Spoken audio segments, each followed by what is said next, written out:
Oh my god, Banjos and Smash. Alright, jumping ahead a little bit. So this is, I'm gonna go through a list of crap that was in E3. Good crap, bad crap, mediocre crap, all kinds of crap. So I'm using the site, gamesradar.com. They made an article where it's like, hey, this is everything we know. So I'm just gonna go through the list of games and be like, did I like that? Did I not? Do I care? Okay, so before that, I want to say that Xbox Game Pass, then paying attention to PC more, is awesome. I just don't think this information is going to be on this list. But that is awesome, mainly because I don't own an Xbox, but there are a couple of Xbox games I want to get. And now since they're all coming to PC, or a lot of them are, especially like Halo and shit, that's cool. So, Breath of the Wild sequel, I'm fucking geeked. I'm super geeked. The second I saw like it happen, at first I'm like, oh, is that DLC? And then it wasn't. I just thought it was gonna be like super epic DLC, but no, sequel. So they're gonna take the world and they're gonna make it like another game out of it. And they even said like, hey, we're taking all the criticisms, good, bad, all the stuff from what we heard about Breath of the Wild, and we're gonna make the sequel even better. Direct sequels don't happen often in Zelda games, but this is gonna be awesome. I mean, I'm kind of a Zelda fan. Jedi Fallen Order, finally getting a Star Wars game that's not crap after so many years. But Respawn's doing it, which we thought, it's probably going to be a first-person shooter, but then it became a third-person, you're a Jedi kick-asser guy. Yeah, that's what I said. And, what the fuck? It's going to be a good Star Wars game. It's finally going to be a single-player story with the Jedi, and hopefully it'll be good. Death Stranding, don't care. The game has not appealed to me. Still doesn't appeal to me. It looks good. The graphics are great. I just don't really care about it. It's opinions, man. It's opinions. I'm sure it's gonna be great for the people who want to play it. I don't want it. Baldur's Gate 3, completely missed what this was. Animal Crossing New Horizons. I got really mad at the pushback, but now it's gonna be March 2020 and not the end of 2019. Like, that's why teasers should not give dates. Trailers, I'm fine with, and then you get pushed back, then you're gonna get mad anyway, but teasers should not have dates. It looks fantastic. It's Animal Crossing, but it seems like it's gonna be a lot less grindy. Like, you're gonna be able to customize the town a hell of a lot more. Stuff that you usually put inside the house is gonna be outside the house. You got 8-player multiplayer. Hopefully it doesn't turn into where it just becomes a grind again, because that's what I didn't like about New Leaf. Is just like, after so long, you're just like, you open up the game, let's get some more bells. Can't do anything with that. No, let's talk to some people. All right, close the game. It's very much a everyday game. Like, you open it up for a little bit, grind a little bit, and close, so then the villagers don't forget about you or whatever. But no, this looks great. Adding a lot more customization, and that's what we needed in Animal Crossing. Not just paying for bells and then things appear. You do it yourself. Contra. No one thought this was a Contra game at first because it's not. Contra's never been a isometric arcade shooter. It's always been a side scroller, except for the top-down sections in Contra 3. I mean, they're not my favorite types of games. I might try it out. I'm not gonna get it day one launch. I don't know. It doesn't really feel Contra because Contra is a side scroller. It's never been in the 3D plane before, and there's also a panda. The one they added a panda doesn't really feel like Contra. Yeah, they have power-ups as like Contra, but again, I mean, we'll see. I mean, I'm used to it being a platformer, but Dragon Quest Builders 2. I played a little bit of Builders 1. I think I was like on PlayStation Now or something. I don't think I bought it. And I mean, I didn't like the controls. They were funny and trying to actually work with that. But it is an RPG. It's heavy on RPG elements, but you also build kind of like Minecraft-esque, but there's actual RPG elements, not just you happen to be able to fight when you can. There's real RPG elements, and I like that. So, No More Heroes 3 was not expecting this at all. I think No More Heroes 2 was on the Wii. This came out of nowhere, and I'm like, you know, that guy was talking all nerdy and stuff. I'm like, oh, he's a nerd. And then like he does his flying thing and fucks people up, and then it's like, oh, is that Travis? And then it is. It's like, what? Came out of nowhere. So, I was not expecting it. I'll probably play it. I enjoyed No More Heroes. Yeah, I mean, I'll give it a shot. So, I know a lot of people are excited for this game. Again, not my favorite kind of game, the arcade shooter type. But it's a Marvel game, and it's more different than just a shooter.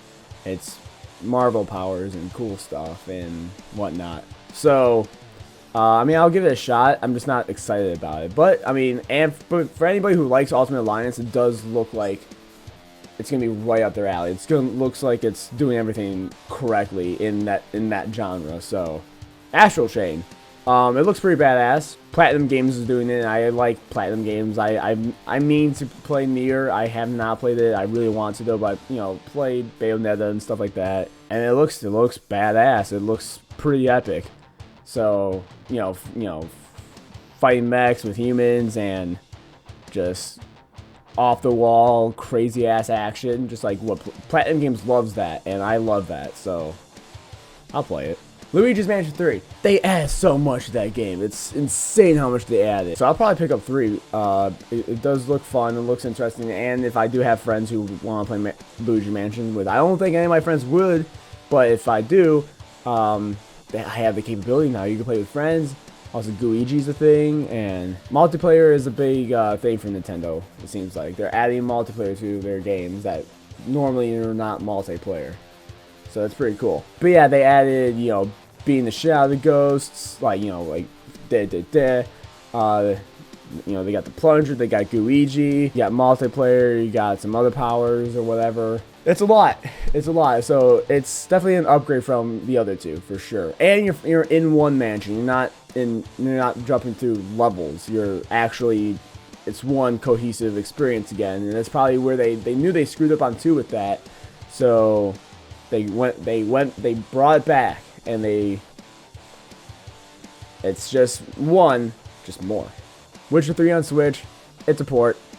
I already have it on PS4, don't care. Fire Emblem Three Houses, according to a Twitch friend, Tanuki, who all he does is play Fire Emblem, at least recently, and by recently I mean the last few months. It's just all Fire Emblem. He says they make it so they make it complex for veterans, but they also do things to help newbies as well. Because Fire Emblem is a complex game, and the one thing that always pushed me away from Fire Emblem is like permadeath and stuff like that. And there's such a tactical side to it that I just haven't learned. Like, I know I can. I've played, tactical games before. I want to get into it. I love the story. I love the lore. The characters are awesome. I have to really get into it. I just have to go gun-ho on it. But it looks really good. It looks good. A lot of Fire Emblem fans are super hyped. So, Trials of Mana. It's a 3D remake. Final Fantasy VII remake. It looks so fucking good. I just hate that they're gonna release it in parts. I want the entire adventure. I don't care if it's a 100-hour adventure and we have to wait. I want the entire thing. But they're assuring us that each segment it's gonna be like a full game. 2 Blu-ray discs. In the fucking 8th generation of gaming, we're gonna have 2 Blu-ray discs for a game. This motherfucker is huge, and this is just in Midgard. So, and people are like, oh, well, the game's only be 5 hours long. If they have it on 2 discs, it's probably adding a little bit more than what Final Fantasy VII original did, because it's not a 1-to-1 remake, it's a reimagining, they said. And I love the combat system, because turn-based, even though Final Fantasy IX is my favorite Final Fantasy, and turn-based does not turn me off, I much rather have an action RPG than a turn-based RPG. And I love the fact that when they remade it, they're not like, well, we have to keep it completely close to the original. No, it's new, and I like it. Also, the writing sounds great. They brought back, Cloud back to still being serious as he is, but not like Kingdom Hearts serious, where he's just like all about darkness and sadness, and he hates life and wants to kill himself. But he still has darkness inside of him, because that is kind of like the motif of the game. But he's also a smart ass and stuff like that. He still could be uplifting, it sounds like, from the little dialogue I've heard. That's the thing I hate about E3 sometimes, is like Microsoft conference is all cinematic trailers, except for Doom Eternal, which was way too much gameplay for just one game. That's not how you do a conference. You gotta balance it out. Oh, that was annoying. Lego Star Wars Skywalker Saga. All 9 movies. I did not get episode 7 because I knew they were going to do something like this. I thought it was going to be 7, 8, 9. I just get that because I already have 1, 2, 3, 4, 5, 6. But no, they're doing 1, 2, 3, 4, 5, 6, 7, 8, 9. You know, when 9 comes out, so there won't be any spoilers. It's just good old-fashioned Star Wars Lego. They're going back to their roots because they're the first Lego game that was movie-based in this format. They have Lego games in the past with a different format than this. First Lego game in this format was Lego Star Wars.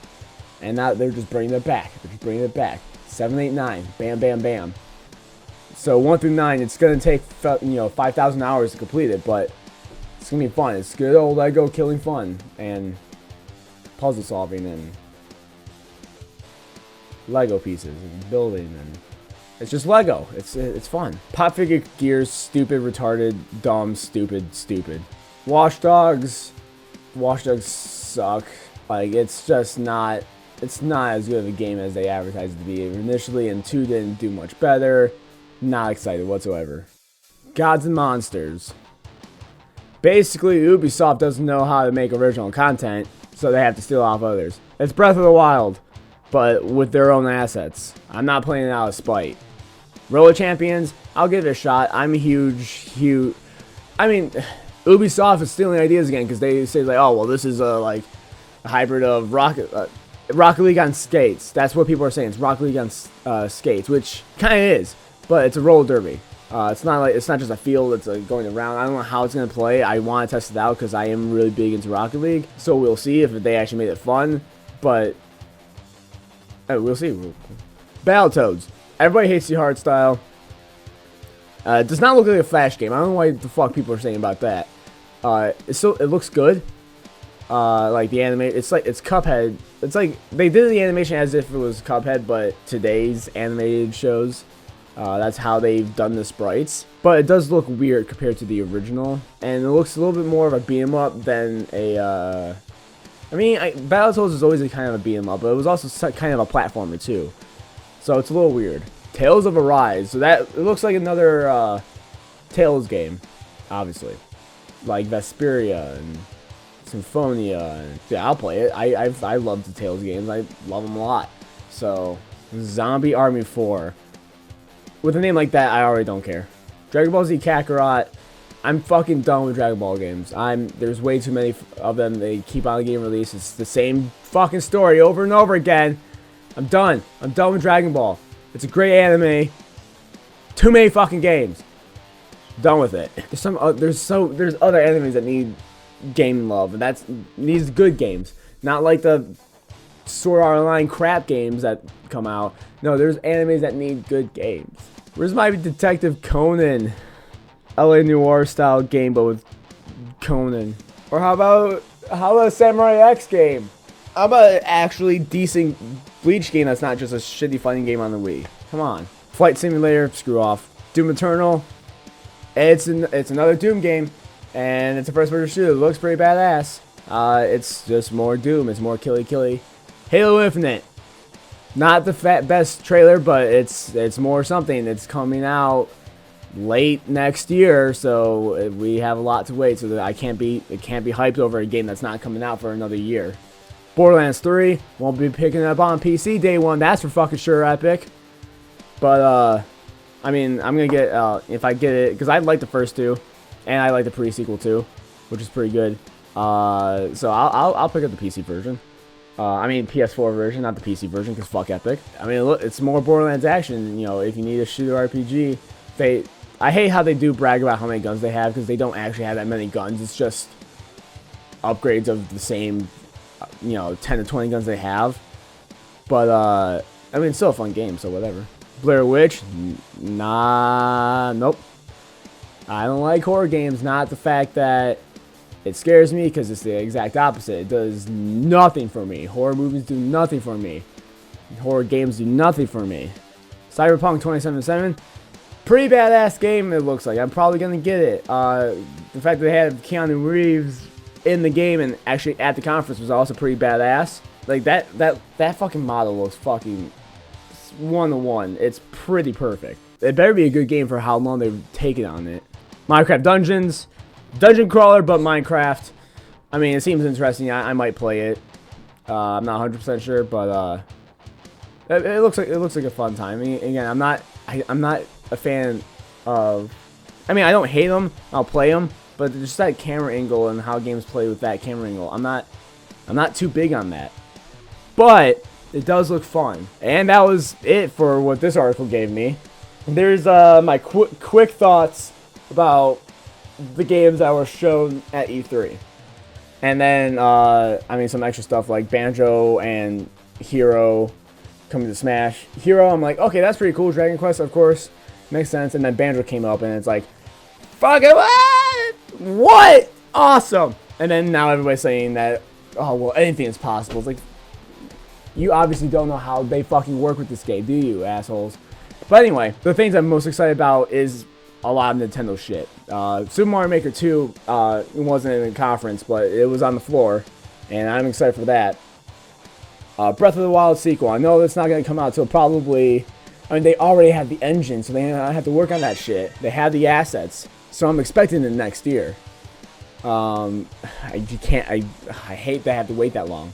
And I do like that Xbox is paying attention to PC as well and making their games for PC, especially if you have the Game Pass, which is pretty cool. Like, I just found out that Sunset Overdrive got added to the Game Pass on PC, so I'm like, hey, I mean, if it's only $5 a month, boom, Sunset Overdrive, I'm playing that now, because I wanted to play it, but I couldn't play it, but now I can, because it's, and there you go. But that is my opinions on, at least what this article gave me. Yeah, so if you like this episode, thumbs up. If you want to see more from us, subscribe. And until next time, bye.